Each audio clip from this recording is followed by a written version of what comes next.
mikwanto kuleza semachaweni zakwachiwo zakwakhawuta zakwaphalo zakwaduku zakwaphotman zakwanyamana ndiyathemba ndiphosana ndiyathemba. When we were Africans,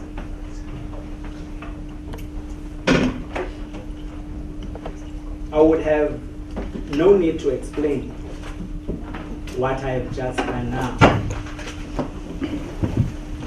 But because we have been de-Africanized, I have to explain what I've done just now. That speaks to the reality that Africans have become strangers to themselves. Because at a time when we were Africans, everyone here would have understood that what I was doing just now was to invoke the spirits of our ancestors, so that at this point in time, they would bless us with their presence in a sense that is more significant than we often imagine.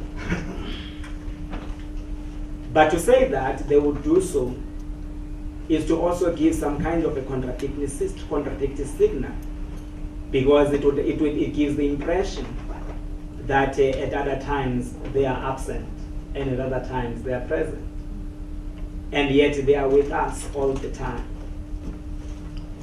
But I did what I've just done now, and we need to do what I've just done now because it is very important to acknowledge their presence.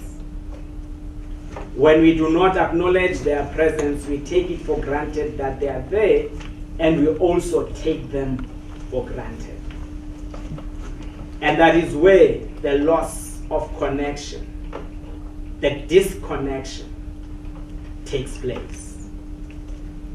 My brothers and sisters, my name is Simphiwe, and my surname is Sesanti, not Sesanti as it is spelled in the identity document.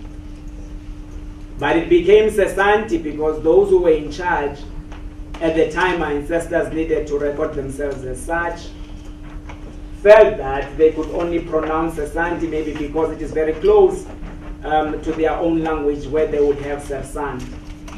And so arbitrarily they decided then that we would be Sesanti, and so Sesanti we became, because those who were in power decided what to call us and what we would call ourselves. And so they decided that we would be Sesanti, and Sesanti we became. But because memory is the weapon, as Don Matera speaks, we have remembered that we are not Sesanti and that we are Sesanti. And so whenever I have the opportunity to introduce myself, I introduce myself as the grandchild of the Sesantis. Amachonyano Tikizo Sawongo Mumtu's man. My name is Simphiwe. The name Simphiwe is an Isinguni name. It means the one who has been given. The ancestors see where we cannot see. They see far away. And so when they name their children, there is always a significance that goes with it. It is either an articulation of an aspiration or an articulation of a frustration. It is an articulation of hopes that are placed on this child, or the name is in itself an act of storytelling. And so they named a particular young man Bantu, and that son of Amagdina became a son of Abantu. He lived his life not for himself, but for his people, to an extent that right until the end, he lived and died for the people, and his name was Bantu. The same applies to the name Folishah. The ancestors imagined that at a particular point in time, this son of Madiba would need to make a statement of reclamation. And so they named him Madiba. It is the same with Nomzamo. She would live her life making endeavors at all times to achieve a particular objective. And so my name is Simphiwe. The ancestors decided that I would be such. Hopefully that I would be a gift to my people, to those that would need me and those that I would need in the journey of my life. When we were still Africans, at this point in time, everyone would have understood what I'm basically trying to do and what I'm basically trying to say. But because we are not Africans anymore, there's some kind of puzzle that is going through our minds because we cannot recognize ourselves. Even when the drum is beaten, there is dissonance, there is disconnection. We cannot move to the rhythm of the drum because we are no longer Africans. The only thing African about us is merely our skin color, as if skin color is the only determinant of who and what you are. My brothers and sisters, what I've been trying all along to say is that this morning, the theme or the topic of my conversation with you is ancestor veneration, an Afrocentric interrogation. Ancestor veneration, an Afrocentric interrogation.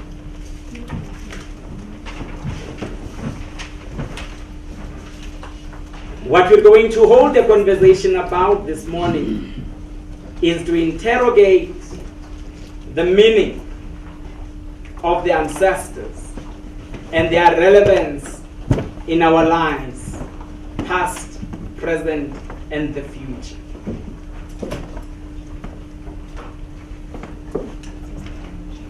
Ancestor veneration.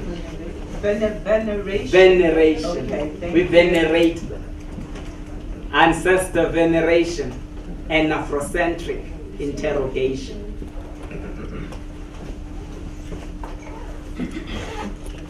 I do not know where to begin, but I will begin when the ancestors give me space to begin. The first question that perhaps we need to ask is what and who are the ancestors? This is very important to do because in his very interesting book that has just come out, Professor Gumede, Mahmoud Mamdani entitled his book, Define and Rule. It is not divide and rule as we know it throughout our lives. It is define and rule. It is a very significant topic, a title, because it raises a very interesting issue in the academic world. If you are to be in charge of the conversation that you are engaged with, there has got to be what they refer to as terms of reference.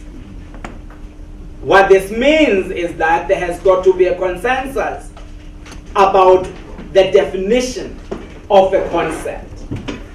Once this concept has been defined, it then becomes a standard rule.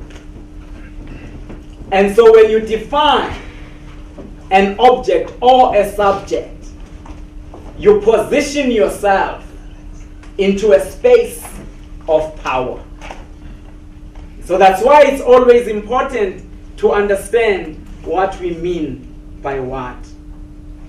And before then, I define what and who the ancestors are. Allow me to refer to a book written by Chinua Achebe, The Education of a British Protected Child. And in the chapter, Spelling Our Names Correctly. In this chapter, Chinua Achebe begins by telling a story, because Chinua Achebe is a storyteller. In the story, he speaks about particular animals who are invited to a particular party. As they are preparing to leave for this particular party, a particular animal that is different from these animals joins them. And they say it is a very cunning animal. And so the animal inquires to the group where they are going. And they state that they are invited to a party. And so he asks if he may join them.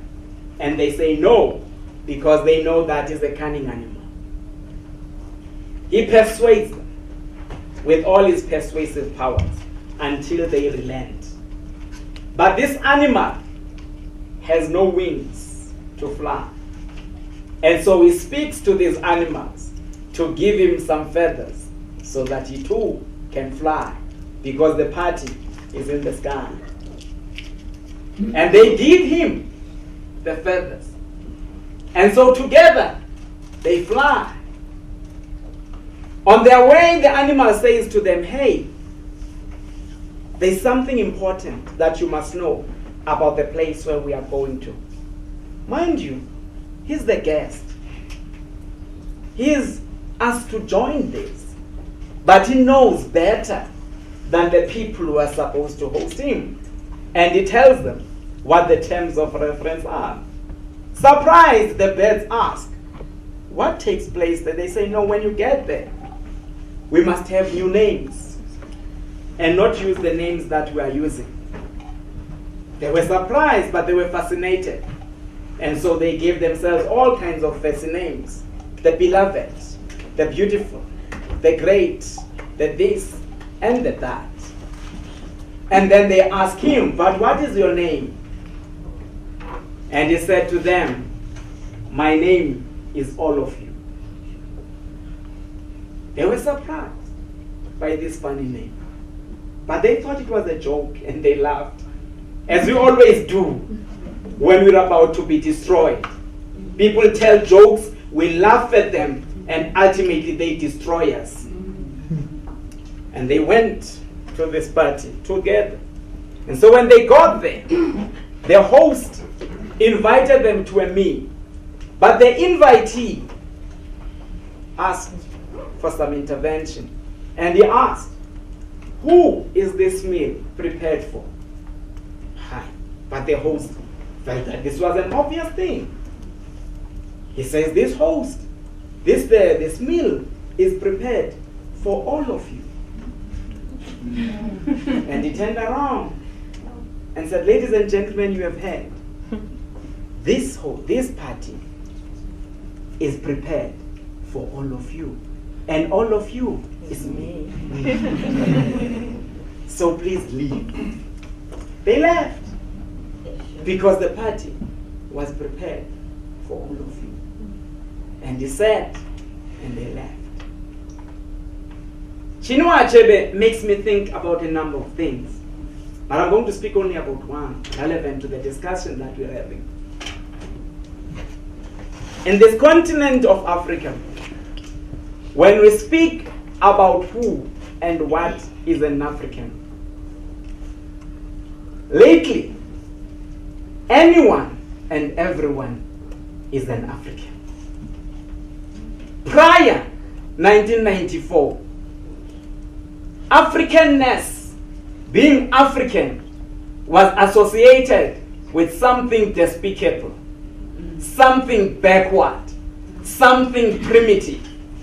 That is why there were signposts all over that said Europeans only. At that point in time, in Africa, people regarded themselves as Europeans, because to be European was to be civilized.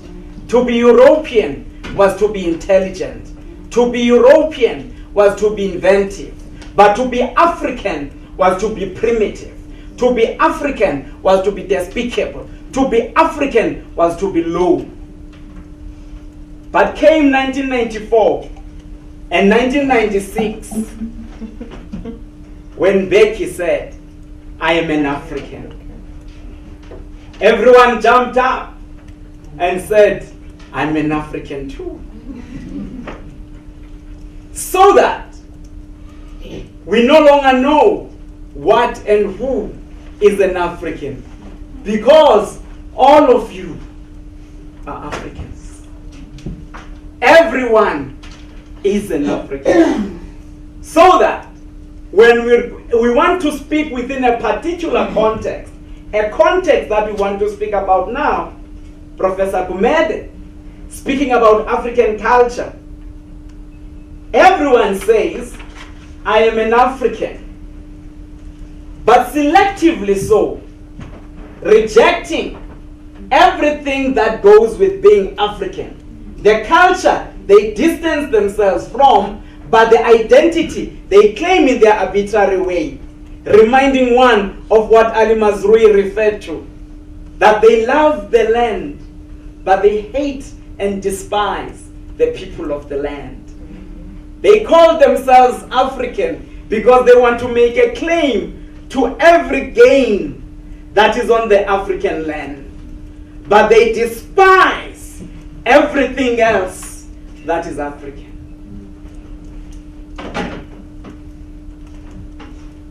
Ancestor veneration. When we were Africans, we would know where I'm getting to. But because we are no longer Africans, we are lost in this journey that we are taking. We hear all other voices, but not the voice of the ancestors, because we were told by others that we Africans worship ancestors. We are so stupid as African people.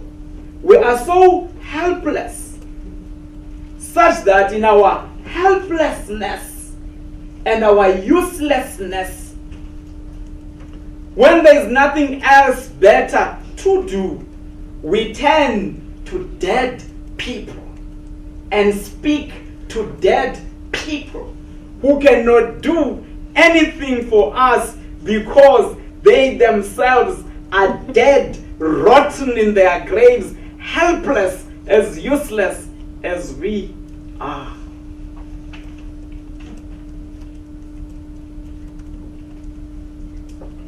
And so, when they came, Walter Rodney tells us in his book, How Europe Underdeveloped Africa, that when they came, they pretended to give us education.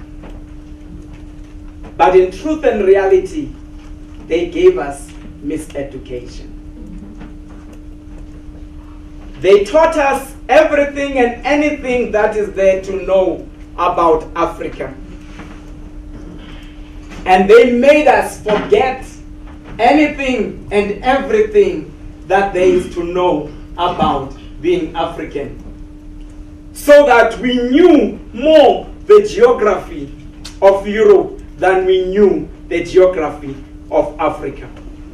We knew more the philosophy of the West than we knew anything about Africa. In fact, they told us, as Hegel told us in his book, The History, the Philosophy of History, that Africa has no history to tell.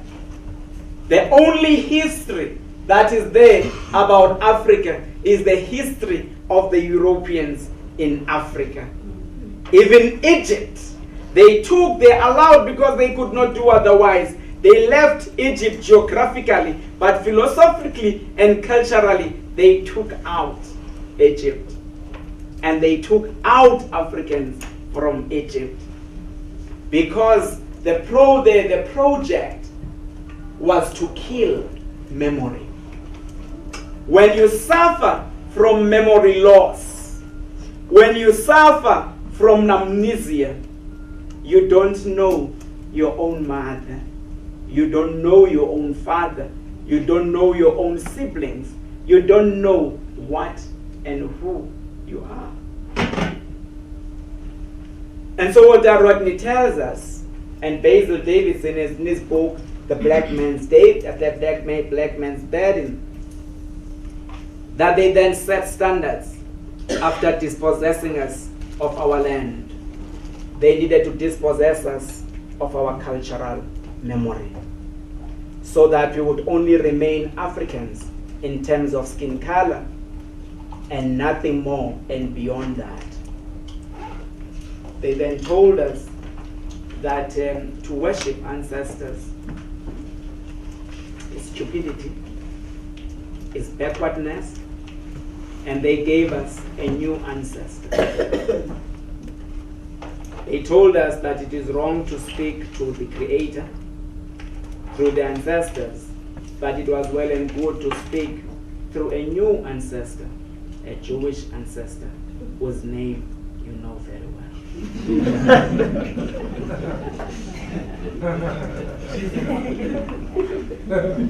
And so that one became our ancestor. To an extent that in this day and age, many of us, when they pray, try to speak that language, so that because we don't feel confident enough to speak to the Creator in our own languages, because our languages are not godly enough that they can be heard by the Creator. And so we try to speak in languages that are not ours, because we are nothing. We are not even God's stepchildren. We are worse than that. Let us come back then and define who and what the ancestors are. In the definition of our forebears, the ancestors are those who have left the physical world and have joined the spiritual world, the permanent abode. It is that abode when Africans were still Africans, aspired and strove and made endeavors to join the world of the ancestors. But the ancestors taught our forebears that it is not automatic that everyone enters the ancestral abode. It is not for free, it is for a fee. And this fee links us then to the requirement, to the stipulation of entrance into the ancestral abode. The stipulation of entering into the ancestral abode was to be human, to be umuntu,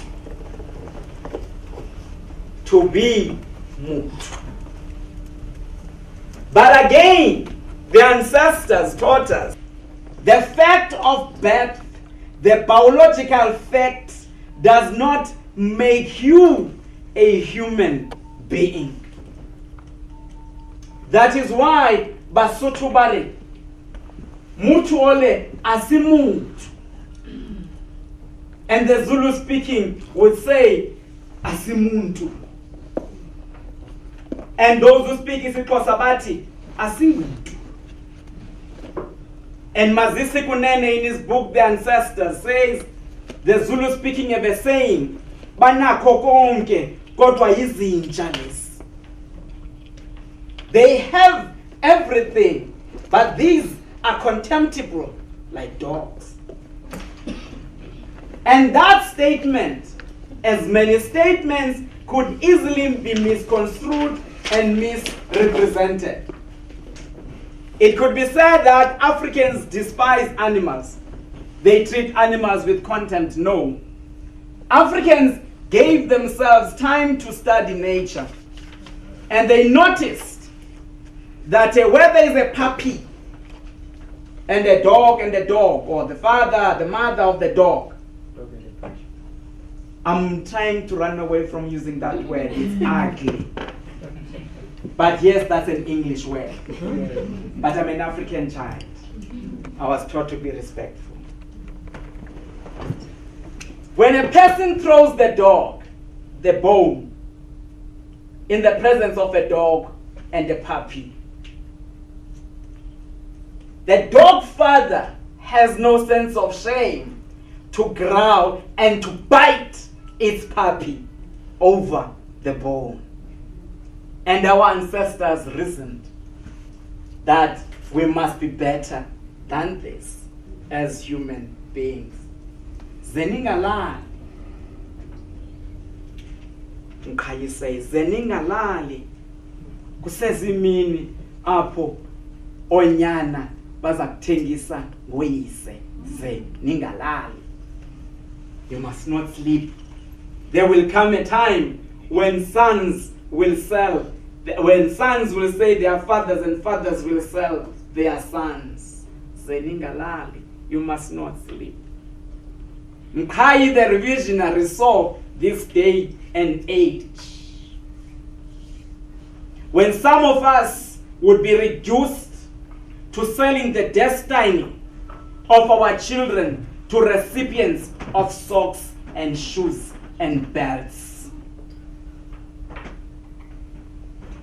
Given lousy money to sell the entire nation.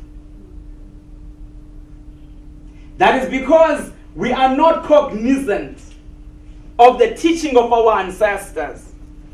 That our ancestors taught that a community is defined as those who have gone before us, those who are living now, and those who are yet to come.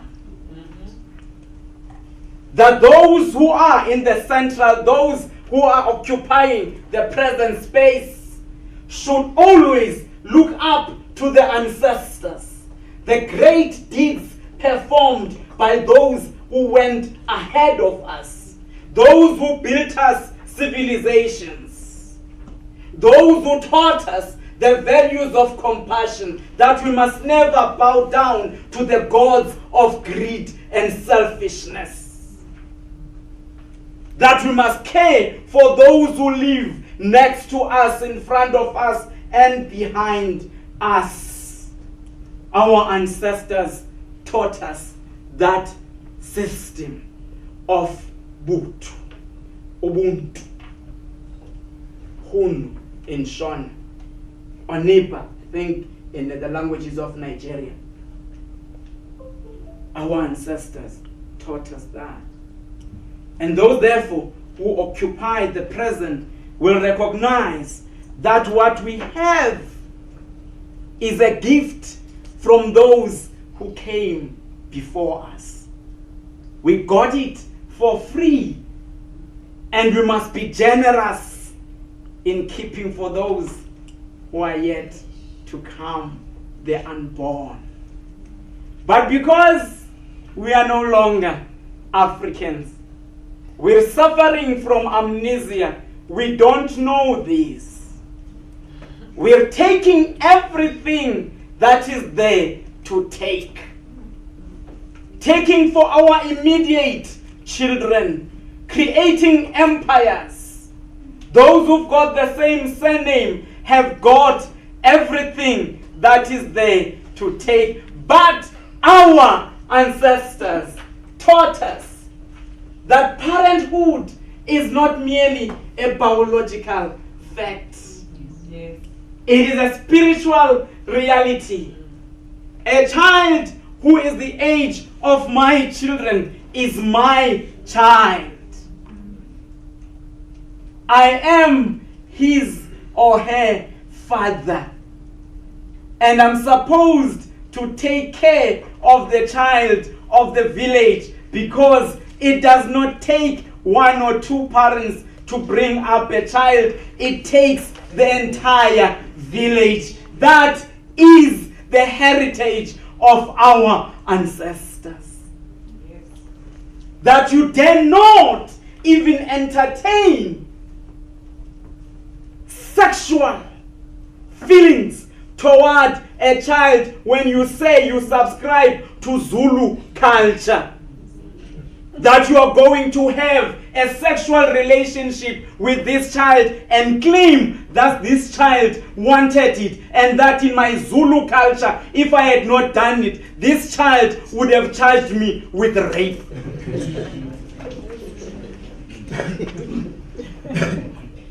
Because it is unthinkable for an African to look at your child with a sexual eye. Africans refer to that as incest. But along the way, we lost the way. We reached, some of us, the world of the wilderness, the world of exile. And there we were, Omalum, rightly so. But we became Omalum, Abalumayo, Saluma, Abachai.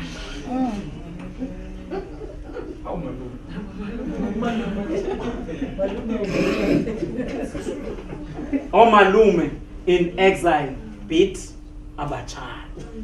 They devoured Abachan.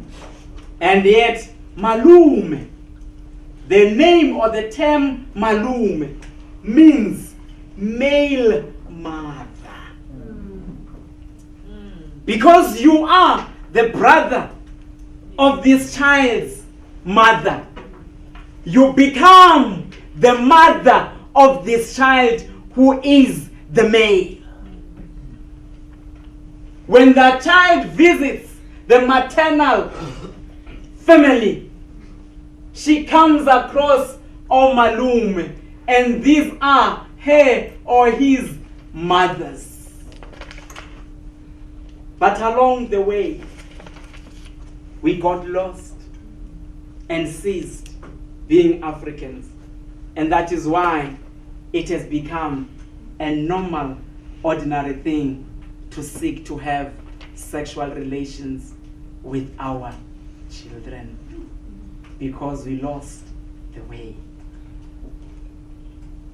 And when we do all these things, we invoke the wrath of the ancestors. I do not know where this comes from, but someone once observed that when the ancestors want to destroy a person, they first make him insane. They make him mad. He does things that are incomprehensible.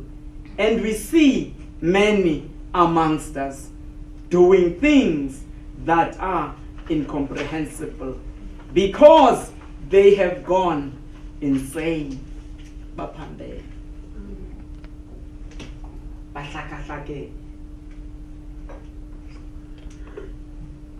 Ancestor veneration and Afrocentric interrogation. So therefore, I think now to an extent we are beginning to find ourselves as Africans. I'm moving in this journey with you of retracing who and what I am. Those who lived always sought to strive to join the world of the ancestors. The ancestors being those who performed excellent deeds when they were still alive. And at this point, we shall not take it for granted. Let us explain that the fact of death amongst the Africans was understood only as a transition, a transient process. That those who move on do not die. They go and live in a better world than this. And so that is why, for the Africans, treatment of death was not extremely traumatic. There was pain in parting, but in that pain there lived hope that this is not the end. There is a better world than this. That in fact, those that have gone ahead shall continue to communicate with those that still live. They communicate through the dreams. They talk to those who are alive. And so, what do those who live do? They perform libation, when we pour libation and speak to the ancestors, before we drink, we speak to Amazangwa, Okwalo, Onmutu, Omlanjani, Osobes, Onele, Onkume, Omalike, Ogula, Onigwantu. When we do that, we recognize their presence, that they are with us. But there's a more profound meaning. The profound meaning is that you recognize that before you eat, you give first to the elders, to those that have gone before us. You do not think about the self. The self comes later. But because we lost the way, because we lost our Africanness, in this day and age, we think that having is more important than being. We judge and measure ourselves by material accumulation. We think we are better when we have taken advantage and stolen from the others. We devour and fill our stomachs to an extent that not only do we become full, we become foolish.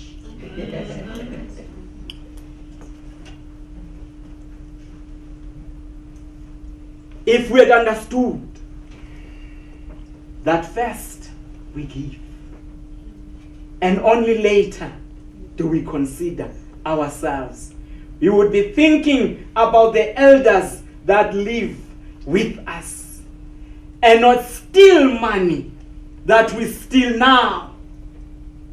So much so, when you go around in Africa, you find old men and old women, crippled, vulnerable, omakhulu bethu, notamkhulu bethu, being vulnerable.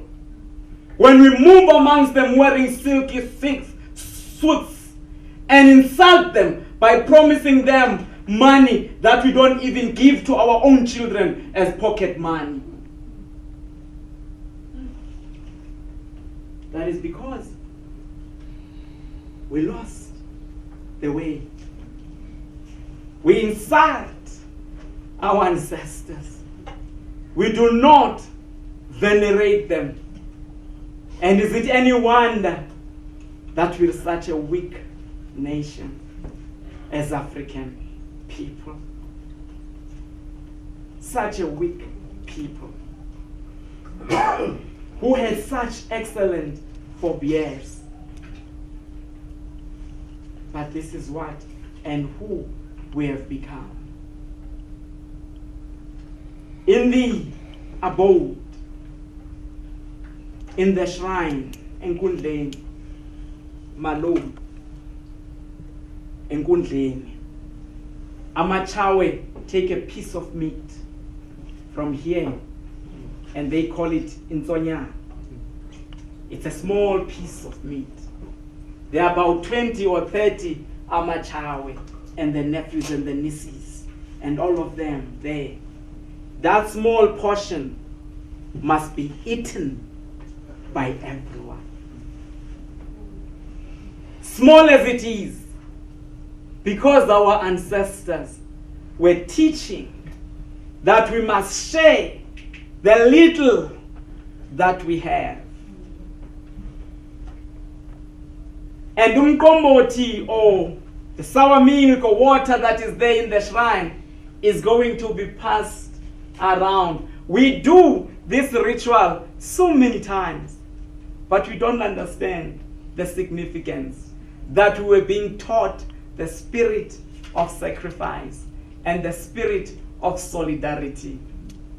But everyone comes to Africa and messes the Africans around because Africans have lost a sense of solidarity. Our leaders outpace one another into running to America and to Europe to report their African fellow brothers that they are messing up, and they are told how to overthrow them.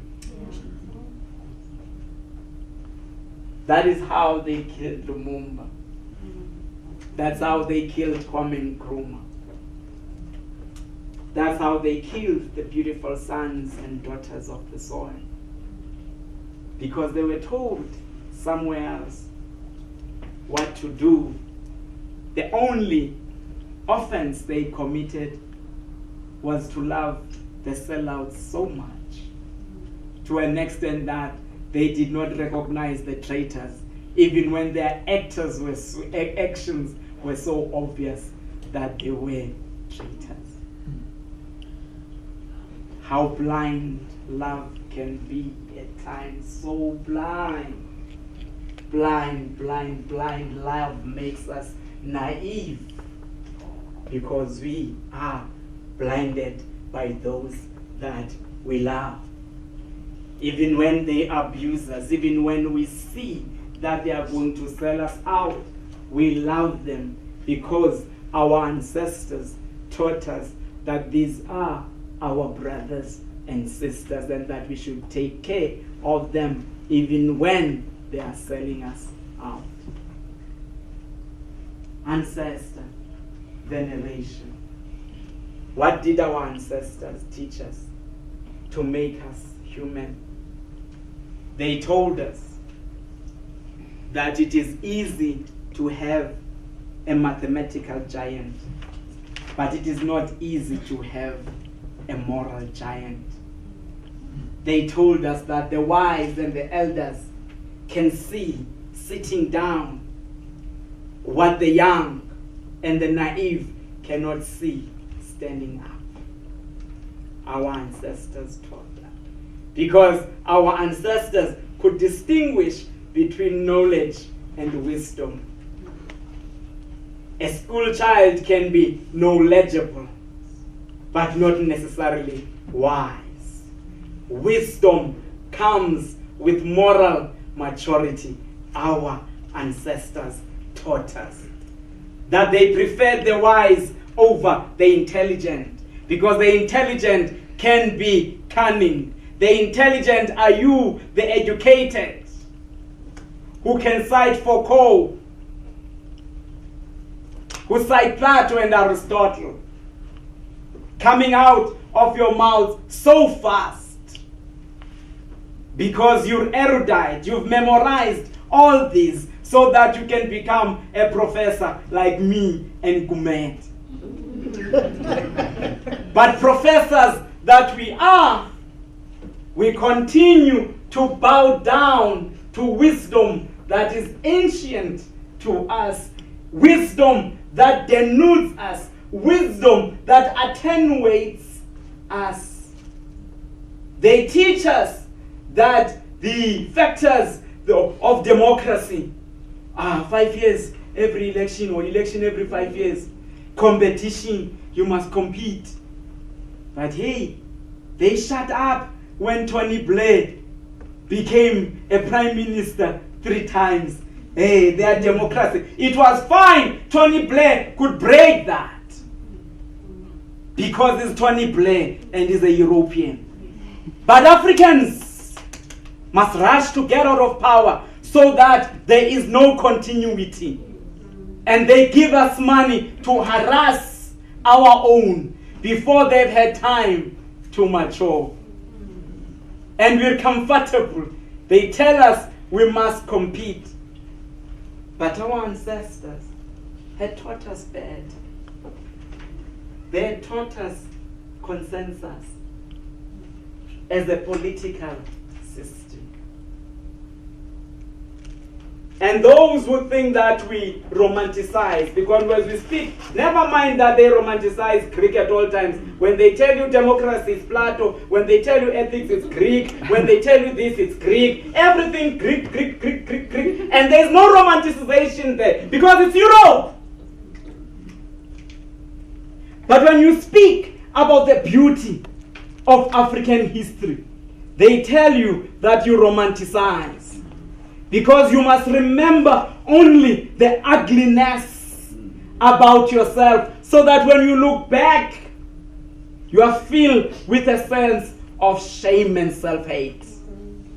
They do not want you to know that your ancestors, Shaka, Nandi, not Kasenza Ngakon. I'm going to explain this later. Shaka Nandi, when Nandi had passed on, and his mind was almost unhinged, an ordinary man from nowhere, Professor Gumen, spoke in a loud voice and said, Shaka, I know that even by this utterance, I've already sentenced myself to death. But let me rather sentence myself to death so that as an individual, I'm going to die, but so that my nation will survive. Shaka, death has come before, it will come again. It is not the first, not the last with the death of your mother. But the nation should not be condemned to death, to misery like this.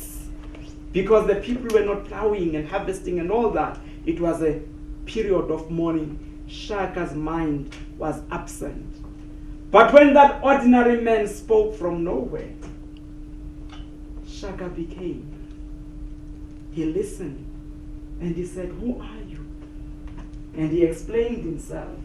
Shaka looked around and asked, but where have been my counselors all this time?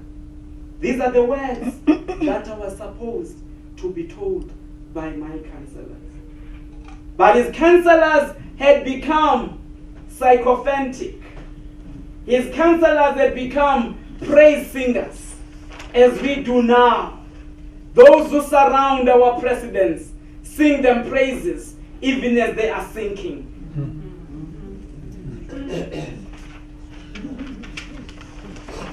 And Shaka rewarded this young man with cattle and said, this should have been done by you. You should have criticized me when occasion demanded. Because Shaka understood that the wisdom of the ancestors was that Khosi ki Khosi ka batho. Inkosi ngomuntu. Abantu.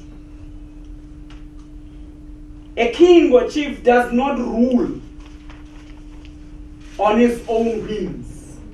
He must be guided by the wisdom of the ancestors.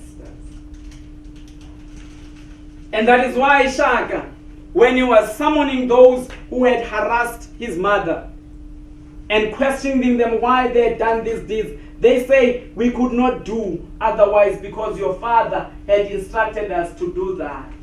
And Shaka asked, why did you not rebel against him? Because you know that the wisdom of the ancestors forbids tyranny. Even the rulers are subject to the wisdom of the ancestors. That of compassion, that of caring, that of loving. And so when some amongst us think that they are teaching us about the rule of law, it is nothing foreign to us. It is nothing new.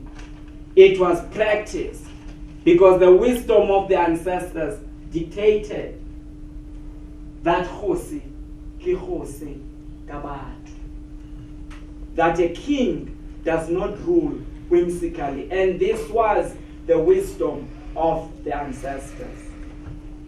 Now let me quickly explain why I called Shaka Shaka Kanandi and not Shaka Kasenza Ngakona.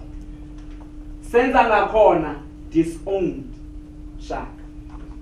He wanted to have nothing to do with him. He chased him away. It was Nandi that molded that young man. It was Nandi who brought him up. It was Nandi who put him into the care of Chief Dingiswai.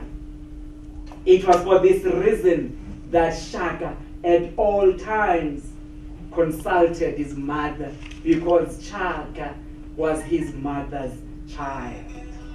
So that the Queen Mother was the chief advisor to Shaka. And Shaka listened to him, but missed one crucial moment. There was a traitor whose name I think was Mboba.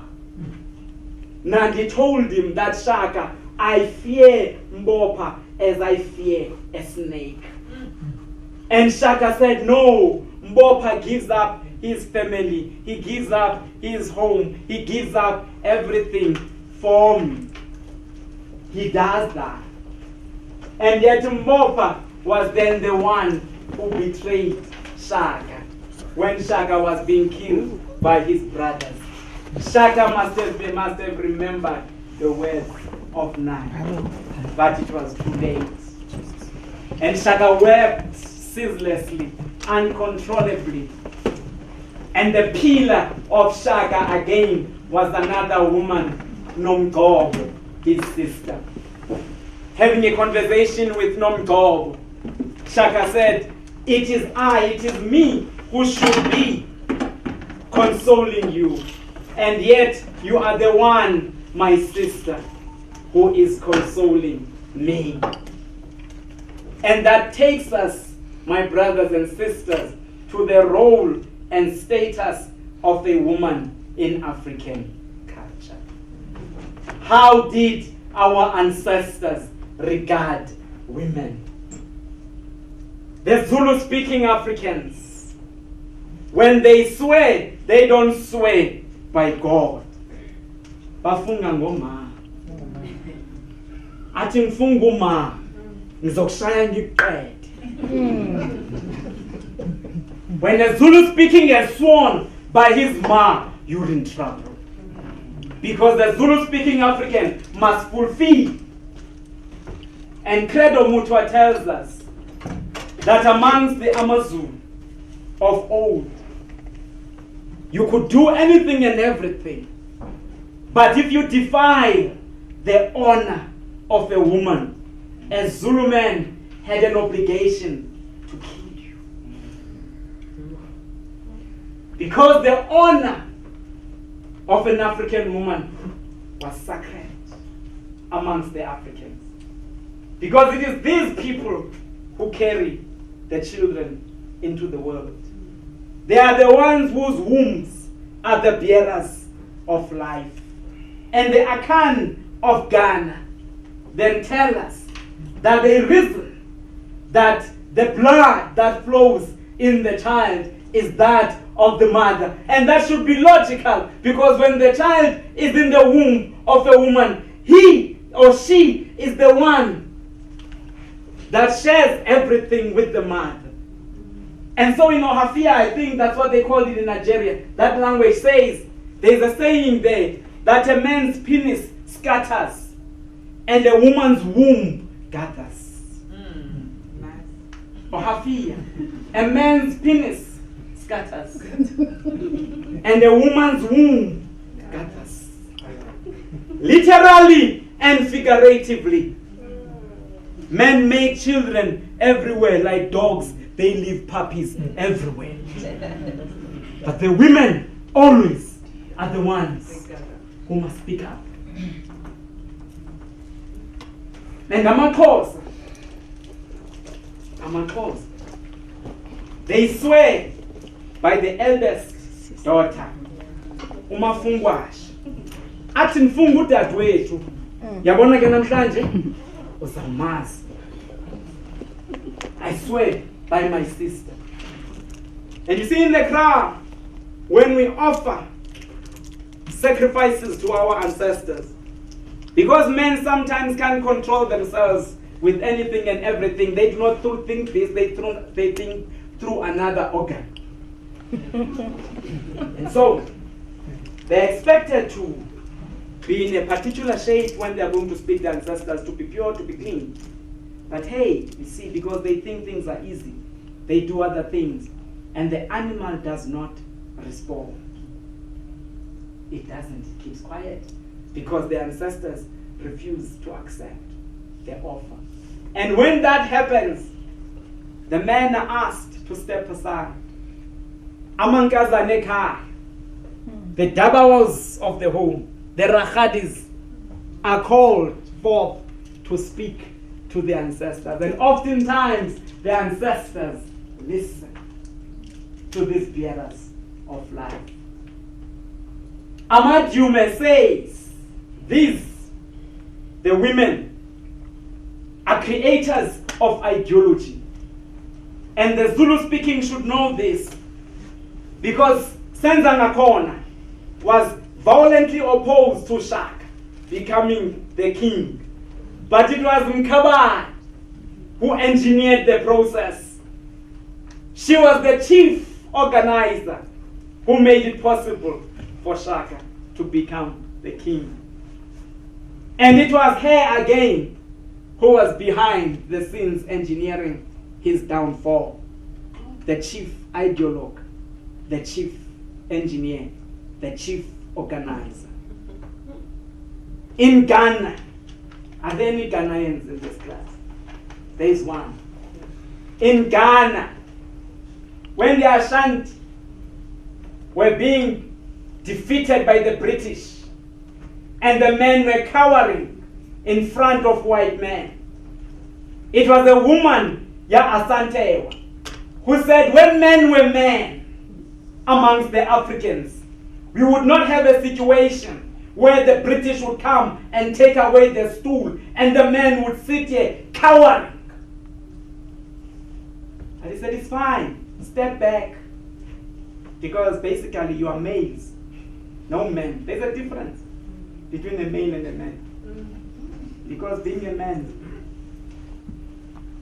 it is the deeds that make you and unmake you. The good deeds.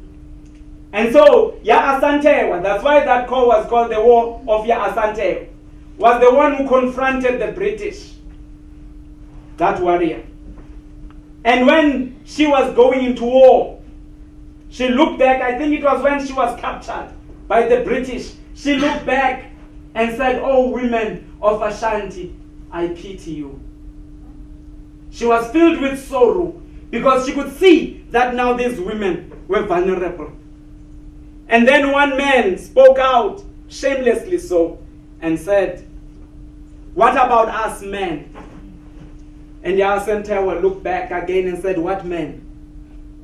All men went to war and died. There are no men here. Oh. Shadows of men. And we have many today. They wear suits and they run to France, and they run to Britain, and they run to America. And they sell our women and their children out. They go then become boys and not men. They are told what to do and what not to do. They jive to French and English music because they've become insane. Because they lost the wisdom of their ancestors. They insulted our ancestors. They are suffering from amnesia. And so our ancestors taught us. Nyan was the woman in Zimbabwe who led the war against the British again. In Angola, it was Nzinga, Queen Nzinga. You know, amongst the Batoko, I think, there was a young man, Sikonyen. He was called by the white people. And they asked him to fit, some kind of necklace. He fitted it, very unsuspectingly, and he was handcuffed.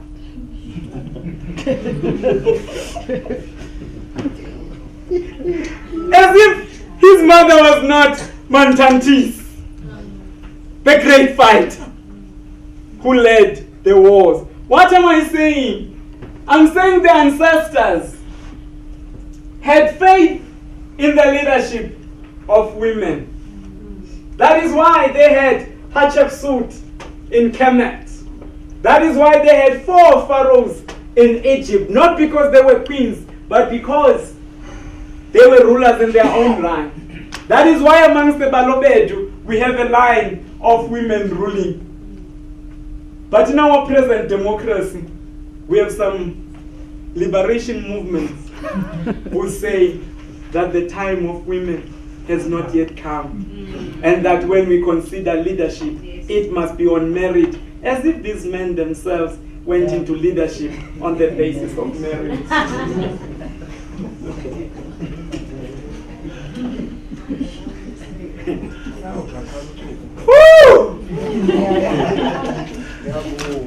The ancestors.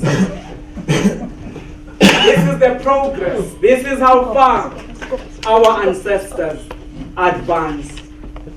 And this is how far we have retrogressed. Our ancestors taught us consensus. And consensus had nothing to do with unanimity. It must not be falsely assumed that when they agreed, they did so automatically. They had endless debates about issues that took days on end, until ultimately they established the common points. But hey, us who are so educated, if someone says that this comrade, and says to me, Comrade Sesanti, you are right, I disagree, I agree with you. But because this comrade has said it, I would rather say, no, I'm wrong. Because this comrade says it. Because we did not understand the wisdom of the ancestors. And so, the Afrocentric theory, ancestor veneration, and Afrocentric interrogation. Afrocentricity teaches us that in this day and age, where and when we have forgotten who we are, we need to retrace our steps and seek to understand the wisdom of the ancestors. Having understood it, we are going to examine the phenomena around us on the basis of African culture and history. And by African culture, I've consciously referred to it in the singular as opposed to the plural. Because those who have made an effort to study African history and culture will know that from here into Nigeria and Kenya to Ghana, there are many commonalities that make us African, not just our skin color. And one of them, the indisputable one, is what I've been speaking about all along, but did so in a political, social, economic way, context. That we are one people. Was it Nyerere who said that we are Africans, but trying to be Ghanaians, South Africans, and Tanzanians? When we study the history of migrations, we realize that our point of departure is common, and that logically so, the way of life with some minor alterations there, depending on physical circumstances, is the same. But because we lost a sense of history and developed amnesia, because we had been beaten up, we don't know who we are. Others are giving us. They tell us that Africans are not a homogeneous people. They can't be one culture, they tell us.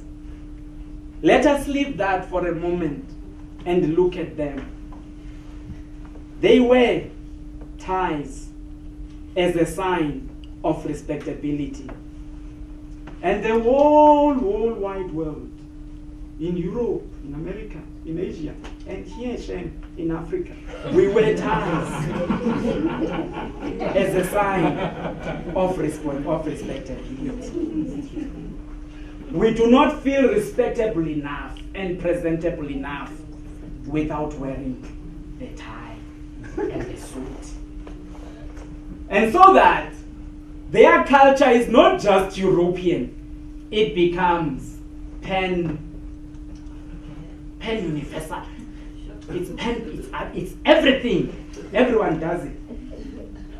Those who despise us for performing rituals Ask them, are you married, chief? Yes, I'm married. And you don't even have to ask. Because that ring on the left finger, this is called now the wedding. What this finger? This one. It's called the whatever it is. But the wedding ring is always here. It's a cultural activity. We don't know our culture. We don't know theirs. But we practice it anyway and put on. We put it on. When we get married, we say, hey, we're going to have a white wedding. We hear ourselves. We say this wedding is white. And we are so black. But hey, it's white for God's sake. We must do it. Because the gods are doing it. And we do it. And we walk. The father walks with his daughter and goes over to the son-in-law to be. But do we know where it comes from? It comes from Greek. Because the Greek owned their women and their daughters. They were properties. Now this property is being exchanged. The father is no longer owning his daughter. The husband must own the daughter. And we, the Africans, who were taught that a mamchawe remains a mamchawe when she's a mamchawe, we have forgotten and we rename our people. And we oppress our women. And we call it that African culture. For devil's sake, we didn't oppress our women. We didn't. They could rule. They could be military leaders. They could participate in the cause. They did not have to argue about being priests. Because Paul said so. Paul said it was God, then Jesus, then the man, then the woman. And we took that blindly. Said the woman is right at the bottom. We didn't say that. We said these were the bearers of life that must be respected. They can lead. Amagqirha ngabafasi, izango. And those that control the river abode the women. That's why when you kuthi kukumsebenzi kaDabawo, uDabawo usemnanjini. For listen, let me just finish because my priest brother is here. He loves having conversations. I must have conversations with him too. Paul says that men must love their wives, but the wives must do what? Submit. You said it. I didn't say it. They must submit.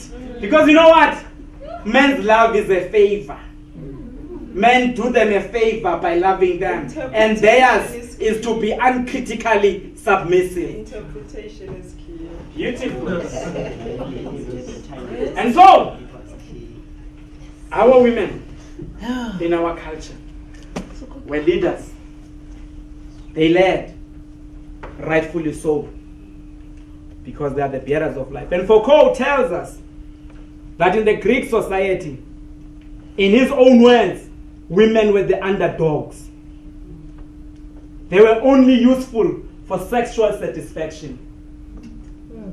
A man could have many partners as he wishes, but not so for the woman. A married man may have many partners, but he must not have a relationship with a married woman. The reason is not respect for the married woman. The reason is respect for the man, so that he is not violated. Otherwise, men can do as they choose. From the world of the Greeks. Our ancestors obeyed. Our ancestors obeyed. And so as I conclude, just wish to say that throughout the African continent, and like I say this boldly, throughout the African continent, read Wiredu from Ghana, read Chinua Achebe from Nigeria, read Mbiti from Kenya, read Mkai from South Africa, read all of them. And they will tell you that the land is the sacred property of the ancestors that should neither be bought nor be sold. It must be given free to those who need it. Because our ancestors understood that if you allowed the selling of the land, those with large pockets are going to buy all the land, and the poor are going to be vulnerable. And so here we are today. Though some of them live in Germany, they live all over the place, they own the land that Africans do not have. And Wiredu says, you may educate a person, as Professor Gumede and I are. I hope he's not getting up because I'm saying this. The two of us are professors, and yet we have nothing, as Wiredu says. So that you may be how educated. You may be the president of a country, but you rule over a country that you do not own. And when that happens, Marikana happens. True. Because it could not have happened anywhere else. Anywhere. But it happens in Africa. Because African children are vulnerable. And let me go back to the point of death. Credo Mutwa tells us that one of the laws amongst the Zulu people was that when you are born, you must be ready to die. When your ancestors command you to, you must not be afraid. You must be prepared to die. Amongst the Nandi of Kenya, I think it is Mutimbe who tells us that when a person had passed on, whose time had come, they would laugh and accept because that time had come. And we are told, therefore, that death is a path back to the ancestors. And we are told that it is better to die in dignity than to live a shameful life, a life of selling out, a life of being obsequious, a life of being a traitor to your own self, a life of not knowing that a community is those that have gone before us, those that live now, and those that are yet to come. There is a world awaiting us. Indeed, there are many worlds awaiting us. One of them is the world of those that are yet to come, yet beginning to find themselves paraphrased in the preface or introduction to Walter Rodney's book. But before anything can happen, he says that the center must move. But before the center moves, we ourselves must be transformed. We cannot claim to transform when we ourselves have not transformed. Sheikh Anta Diop, I think it is Amadium, who observes that many men in the African Revolution participated and fought against the white man's domination. But those very black men today feel very comfortable in oppressing fellow African women. To an extent that many African men shamelessly celebrate raping African women whom they give jobs only when they slip their way to having jobs. Humiliating the bearers of our lives. Humiliating the primary teachers of our nation. When you've degraded a woman, when you've destroyed a woman's sense of self-esteem, you have directly and indirectly destroyed the future of this continent, because no low self-respecting woman is going to be able to teach a child to be assertive, because she has no sense of that. And because African women, African men have been given the positions that they've been given. African women in the past used to be in charge because they were in charge of agriculture. They were self-sufficient.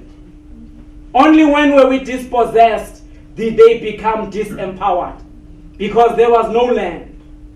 And we became laborers to white men.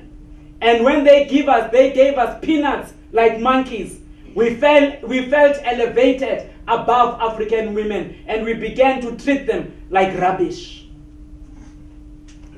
And this is why we are where we are, because we forgot the teachings of our ancestors. But if we think about self-redeeming, if we think about self-liberation, we, especially the men, must transform first and be revolutionaries, and know that, as Samora Machel told us, and Amilcar Cabral and many others, that to liberate women is not an act of favor bestowed upon them. It is an obligation. It is a responsibility. It is a must. And when we do so, then shall we be a free people, a proud people, a confident people, a progressive people, a successful people. And all that we need to do is to look at the heritage of our ancestors. Ancestor veneration and Afrocentric interrogation. Hlwele zabathumi bezakwaqhuqhuza kwazithonga sabo zabatuka namahlathi sakwahaba. Hlwele zamachonyeni zokwaya zabadikiza zakwasawa zabankomo zabamthuzimene. Hlwele zamatshawe zotshiwo zokhawutha zophalo zoduku zobhodo manzomlawo zongonomani. Hlwele zamatakwelo tyebele ntomenteko libela khwangwasha. Hlwele zamangqosi nocebo shotikibono zenye abantu bomlambo besuthu. Hlwele zamantando sokitshoyene ngobe ngcuko mazonto azitshaba. Omaqaba kadliwa dliwa zibhokwe enqanyeni komtirha kongengcuko mathiwa. Hlwele zasesithathuni zakwacisana zakwandebe zakwakhopoli. Hlwele zamazama zokhwalo zomuntu zomnanja zosabese zongqini zonkumi zomanike zokula zomikwanto. Hlwele zasematshaweni zakwatshiwo zakwakhawutha zakwaphalo zakwaduku zakwaphotomani zakwangonyamani. Ndiyathemba ndiphosanga, ndiyathemba ndenze konke bendibhala mandikwenza. Umlandisi amilekayo ngoko nako.